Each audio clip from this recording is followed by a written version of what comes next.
dubbiin Finfinnee filannoonis hin furamtu. Wacaanis hin furamtu. Baaladaraa fi jinniinis hin furamtu.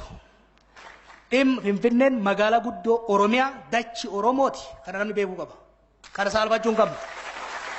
Akkasumas Finfinneen magaalaa guddoo Itoophiyaa fi bakka sabaaf sablammoonni baay'een keessa jiraatanidha. Waan lama dhugaa lama araasuu qabdi Finfinneen. Abbaa biyyummaa Oromiyaa, abbaa biyyummaa Oromoo, aangoo mootummaa naannoo Oromiyaatii fi mirga jiraattota magaalaa kanaa bifa giddugaleessa godhateen deebi'uu danda'uudha qabdi jechuudha. Kana gochuudhaaf itti galuu qaba namni. Godina hundarra burraayyuu laala. Burraayyuu akkamitti seef gootan beeyta.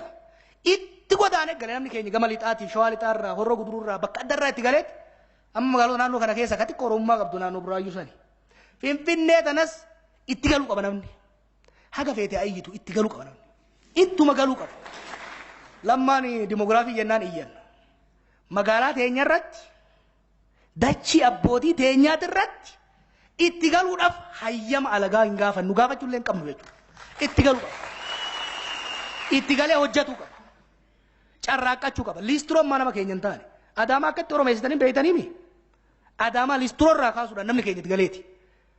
Kan xiqqoo iyyooftee amma xiqqoo foolee Oromoo qabdi. Gaafa achi baradhu xiraan ishii hin danda'amu amma waan jettu.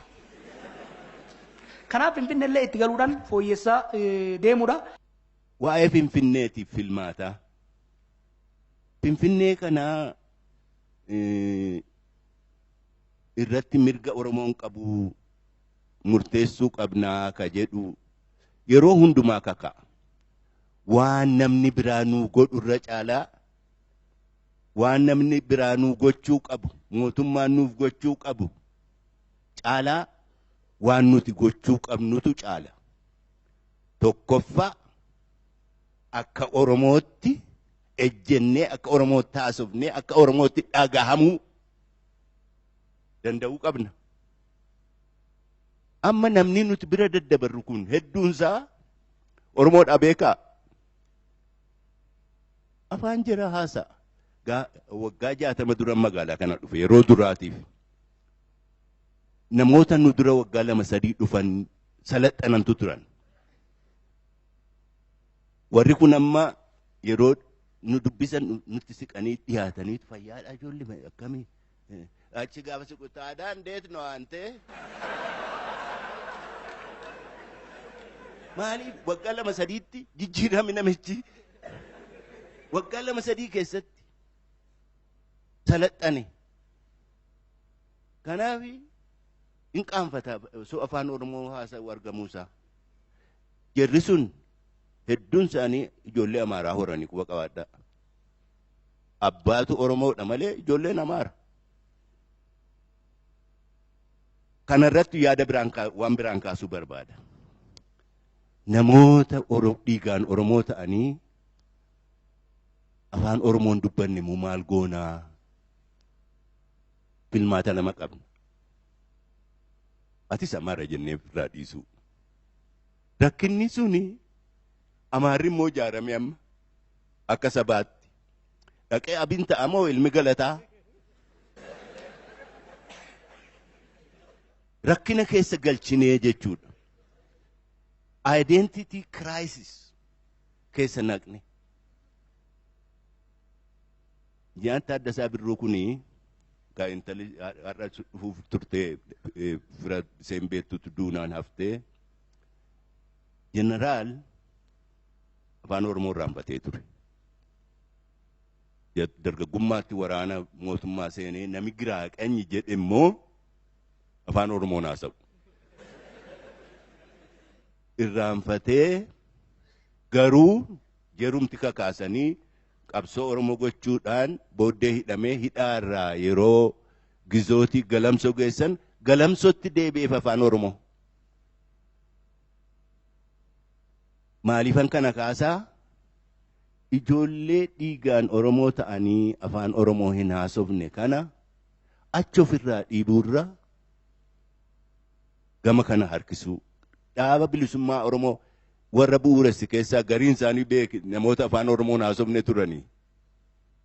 Dhiigaan Oromoo ta'anii sabboontota Oromoo ta'aniitu dirreetti wareegaman.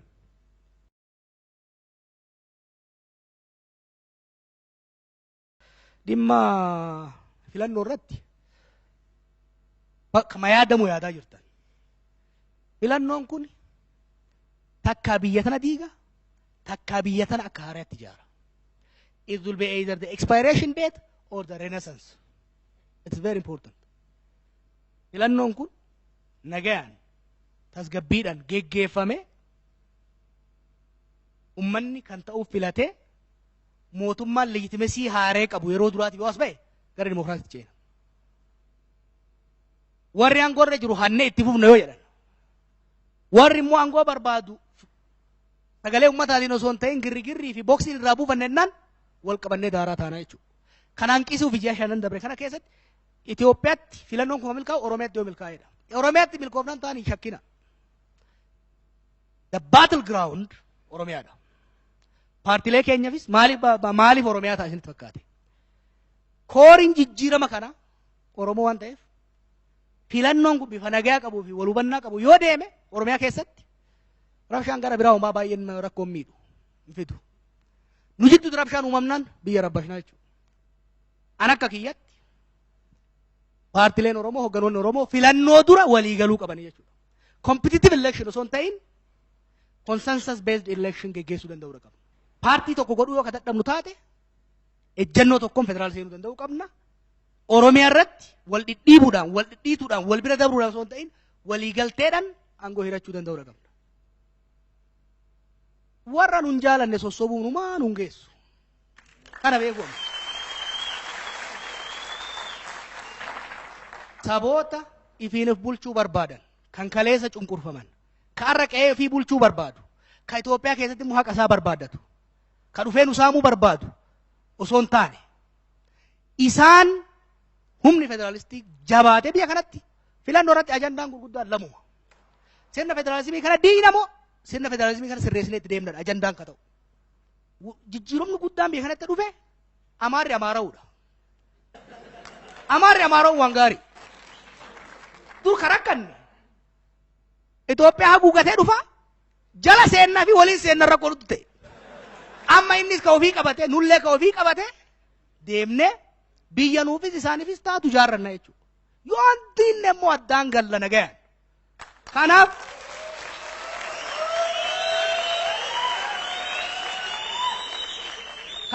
dhimmi filannoo paartileen keenyas hogganni keenyas adda shurshur ta'uun hin ta'u. We are going to have single strategy. Akka Oromiyaatti, akka Oromootti dursine filannootti osoo hin seeniin aangoo walii hirra. Taayitaa walii hirra. Bakka walii hirra. San booda humna federaalistii jabeessine dhoo xiqqaate barcuma 350 san qabannee dhayina. San booda ka fedhe haa lallabu harka baafnee itti sumunna jechuudha paarlaamatti. Kanuma manni.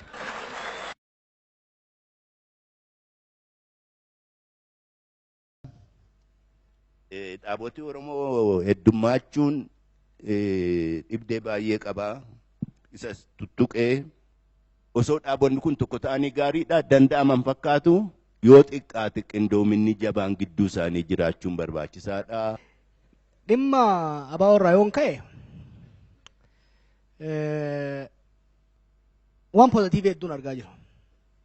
Shan ta'anii galanii amma lamatti gad deebi'anii jiranii jechuudha. Lamaan san immoo tokko goone yeroo gabaabaatti. Waliin haasayaa jiru abadan abaawoon lama ta'ee daanyaa Habashaa bira dhaqee mircaa boordii wal isaan lolchifti malee tokkolleen galmeessitu gana isaan lachuu salphifteet san booda mana murtii Habashaa dhaqaa manni murtii qaxaroo odoo godhuu fi filannolleen darbaa rakkoo guddatu uumama. Du'aayinis kaaninis tokko hima ta'anii waliin haasayaa jiranii warri jaarsotaa du'aayitti godha warri qeerroo jalaa ibiddatti afuufa walitti akkasiin bayitu.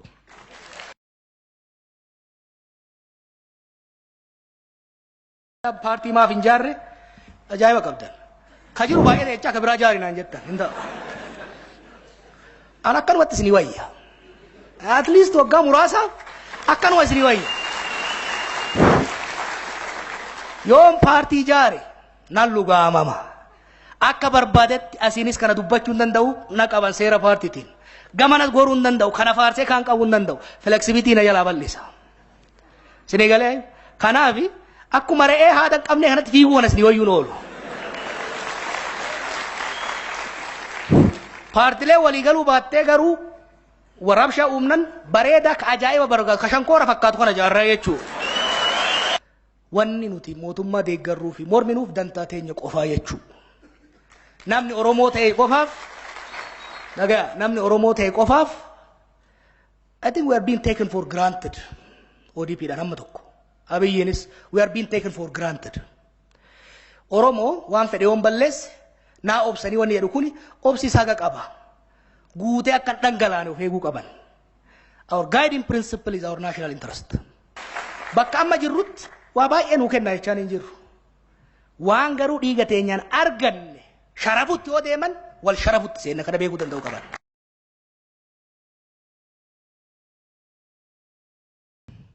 Maaliif callifte ka jedhu?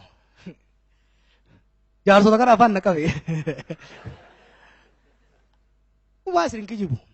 I got disappointed. Osuma lallabnu. Waa'ee road mappii, waa'ee waliin mari'achuu, waa'ee jaarmoonni kun waliin dhufuu maali? Waa'ee filannoo kana. Osoo Abiyyaan gotti dhufin lallabaa turre. Boodarra si nam maraate moo? Orma kana maraate na addanaa ta'uu dide beeyta. 11 ta'e karatti ba'ee 10 gara tokko garee eenyuun maraate. Tokkisan ta'uun oolu jedheetiin callise dhugaa aga tokko. Lammaffaa immoo waan paartiilee kanas hojjechaa waan turreef callisuun sun waan fayyadaa tureefi eegalan labiyyattan gurra qabadheen itti afuufama booduma rakkoon hin jiru.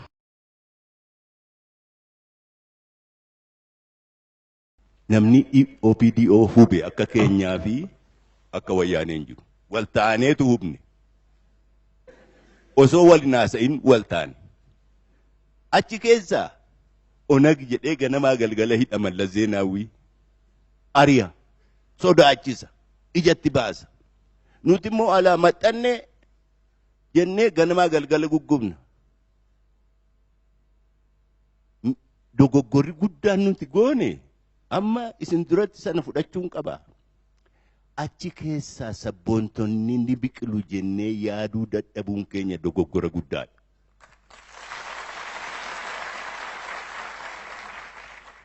Lamma Magarsaafas baasee sabboontota akkasaa ka hafanis kanan hin beekne jiru ta'a. Ka ODP tuni akkuma baleeco jeesani. Fageessuu dhabuunii fi na yaadadha daasporatti yaada kan hoggaa push godhaa turre iskoolaroota opiniyoon hin jedhan turan. Jibbineetii miti. Jechuun huuba ishiin qabdu osoo beeynu huuba kan irraa dhadhayaatuma. Jalla kanarraa maisaa ka xiqqoo qajeelaa kaawuyyaan sirreessate siin geenya jechuudha. Ammas yoo taa'in xaliiloftee hin dhumne. Amma amaanaa guddaa qaban. Amma biyya kana kan hogganu nus kan hogganu isaani. Waan tokko fudhatuu qabna. ODP'n Oromiyaa bulchaa jira. Hogganaan ODP immoo Abiy Ahmed. Innis akka hogganaa Oromootti of ilaaluu qaba. And he has to act that way. But must.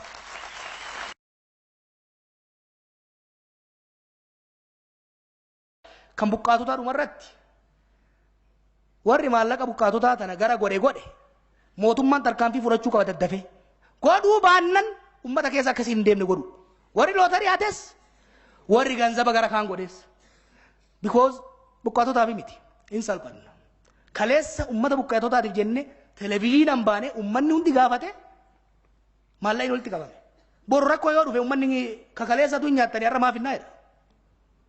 Credibility mootummaa kanaatis credibility warra achi keessa hirmaateetiifis barbaachisaa waan ta'eef leecalloon waliigalatti walitti qabame kun hojiirra ooluu qaba.